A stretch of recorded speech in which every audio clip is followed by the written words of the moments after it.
وہ پبلک نے کیا سو کیا، لیکن سب سے زیادہ آنکھیں کھولنے کی جو بات ہے وہ ہمارے پولیس، ہمارا جسٹس سسٹم جو ہے، اور اس کے علاوہ ہماری جو آرمی ہے، ان سب کو اس کے بارے میں سوچنا پڑے گا کہ یہ ہمارے ساتھ کیا ہوا ہے، لوگ اس طرح کیوں کیا لوگوں نے، کیونکہ ان کو ہم پر، آپ پر بالکل یقین نہیں، بالکل یقین نہیں ان لوگوں کو. وہ یہی سمجھتے ہیں کہ کچھ بھی نہیں کر سکتے. ایون آپ نے کچھ دن پہلے پاکستان کے اندر ایک مردان میں ہونے والا ایک واقعہ دیکھا، وہ بھی اس کی بھی ریزن یہی تھی کہ انہوں نے اس عالم دین کو جو آئی تھنک سو حافظ قرآن بھی تھے مردان میں، تو انہوں نے سب لوگوں نے ان کو خود ہی مار کر قتل کر دیا، ایون کہ پولیس وہاں پہ کھڑی ہوئی تھی. تو آپ سوچیں کہ کیا آپ کی پولیس کی کریڈیبلٹی ہے ان کی نظر میں. پولیس کچھ نہیں کر سکی، پولیس نے یہی کہا کہ ہم اتنے لوگوں کو کنٹرول نہیں کر سکتے تھے، تو انہوں نے مار دیا. تو یہ ایک پرسنل غصہ ہے لوگوں کا، عوام کا، جو کہ انہوں نے نکالا. اسی طرح جو کل ہیپن ہوا وہ بھی سیم ہی ہیپن تھا. آپ سوچیں کہ یہ جو چیزیں تھی، یہ ویسے بھی ہمیں میں اپنی لوگوں سے بھی یہ بات کہنا چاہتا ہوں کہ انسان کو جو ایز اے مسلمان ہم لوگوں کو اخلاقیات جو ہے نا وہ ہمارے لیے بہت امپورٹنٹ ہے. ہم لوگ اخلاقیات بھول چکے ہیں. اگر آپ یہ دیکھیں کہ لوگوں نے کور کمانڈر کے ہاؤس سے، آپ نے ویڈیوز دیکھی ہوگی، اتنی زیادہ امبیرسمنٹ، کیونکہ وہ انٹرنیشنل میڈیا میں بھی وہ خبریں چلی، لوگوں نے ہمارا بڑا مذاق اڑایا کہ یہ ہمارے جو جنرل صاحب، وہ جو کور کمانڈر صاحب کے گھر سے یہ لوگ ان کا قورمہ، آپ اگر ویڈیو کو دیکھیں، میں بہت ہنسا کہ ایک بندہ قورمہ چوری کر کے لے کے آ رہا تھا اور اس کے پیچھے ایک اور آدمی کھڑا ہوا تھا جو کہ اس کے بھی قورمے کے اندر سے اس کی بوٹی پر لڑ رہا تھا، وہ کھینچ رہا تھا اور وہ اس کو روک رہا تھا. تو اس میں کہاں پہ یہ احتجاج تھا؟ یہ کس طرح کا احتجاج تھا؟ تو انہوں نے بیسیکلی احتجاج کے بہانے انہوں نے بہت سارا لوگوں کا نقصان کیا. ایک اوڈی کا شو روم انہوں نے جلا دیا اور ان کو آگ لگا دی. تو یہ ایک پرسنل غربت کی ایک فرسٹریشن بھی تھی. اگر آپ دیکھیں یہ فرسٹریشن تھی. ایک بندے نے کور کمانڈر کی جو کپڑے تھے ان کی وردی کو لے کے تو وہ باہر پہن رہا تھا. تو یہ کس قسم کا، آپ خود سوچیں یہ کس قسم کا احتجاج تھا؟ لوگوں کو کی گاڑیاں جو، چلیں ٹھیک ہے، اگر آپ نے ایک لمحے پہ دیکھیں تو آپ کا غصہ اگر آرمی پہ تھا، تو آپ جو باہر پولیس کے باہر لوگوں کی ایک نارمل بندے کی گاڑی، موٹر سائیکلز، اس غریب کا رکشہ، ایمبولینس، یہ ساری چیزیں جلانے کا کیا مقصد تھا؟ کیونکہ اس مقصد کے پیچھے میں پھر آپ کو کہوں گا سٹوری یہی ہے.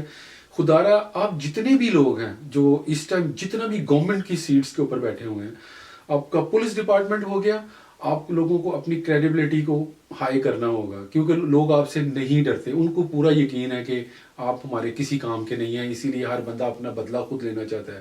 اسی طرح ہمارا جسٹس سسٹم، ان کے اوپر بھی ابھی بھی اس پہ سو کوشچن ہے. میں I don't want to talk about politics, یہ میں جنرل باتیں کر رہا ہوں کیونکہ ہمارا اسلامک چینل ہے. تو ہم آپ کو یہ بتانا چاہتے ہیں کہ ہمارا اسلام ہمیں کسی جگہ کے اوپر اس طرح کے کام کرنے کی اجازت نہیں دیتا. آپ کسی کے گھر سے چوری نہیں کر سکتے. احتجاج کرے لیکن چوری کرنا، مرغیاں چوری کرنا، کسی کے مور چوری کر کے لے کے جانا، یار یہ کس قسم کی آپ کی ایجوکیشن ہے؟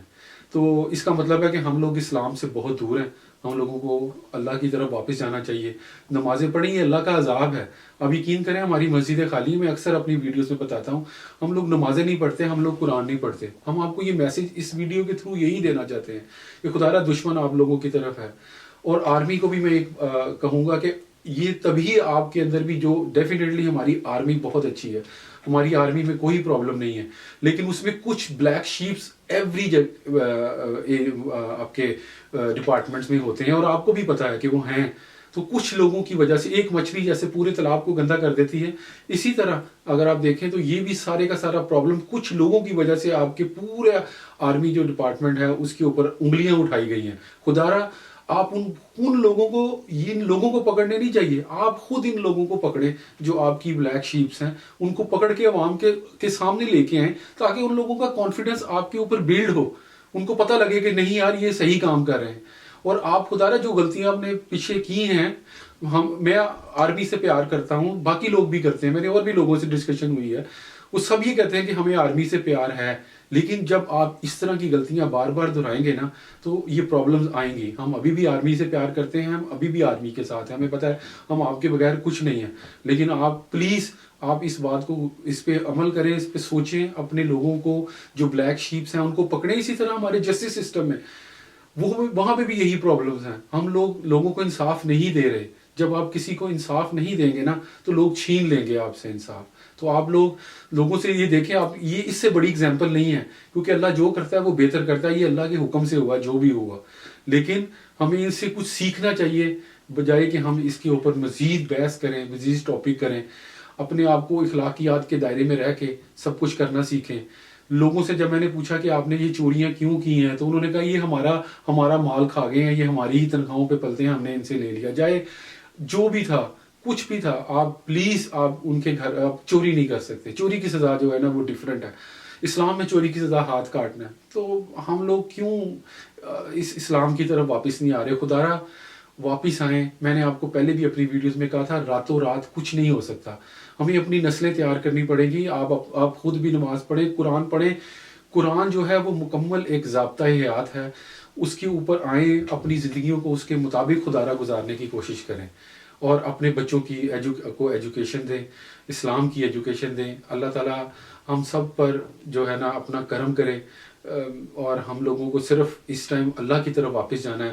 استغفار پڑھیں, اللہ کے سے معافی مانگیں. اللہ ہی چاہے گا تو یہ کرپٹ لوگ ٹھیک ہو سکتے ہیں. آپ زبردستی کسی کو ٹھیک کرنے کی کوشش کریں گے تو نہیں ہوں گے. میں دعا کرتا ہوں اللہ تعالیٰ سے, اور آپ بھی میرے ساتھ دعا کریں کہ اللہ تعالیٰ یہ جتنے بھی لوگ ہمارے اوپر مسلط ہیں, اللہ تعالیٰ ان کے دل میں ہمارے لیے رحم ڈالے, اور ان کو صحیح ان کی اسلامی طور پہ اصلاح کرے, اور ان کے آگے اصلاح کی وجہ سے یہ ہم پہ صلہ رحمی کریں, اور جو ہے نا نظام کو ٹھیک کرنے کی کوشش کریں. تو لیکن بہرحال آپ خدا را سوچیں اس کے بارے میں. لمبی ویڈیو نہیں بنانا چاہتا, پھر دوبارہ اسی سے ریلیٹڈ کچھ ٹاپکس کے اوپر بڑی باتیں کرنا چاہتا ہوں. دوبارہ آپ کے ساتھ حاضر ہوں گا.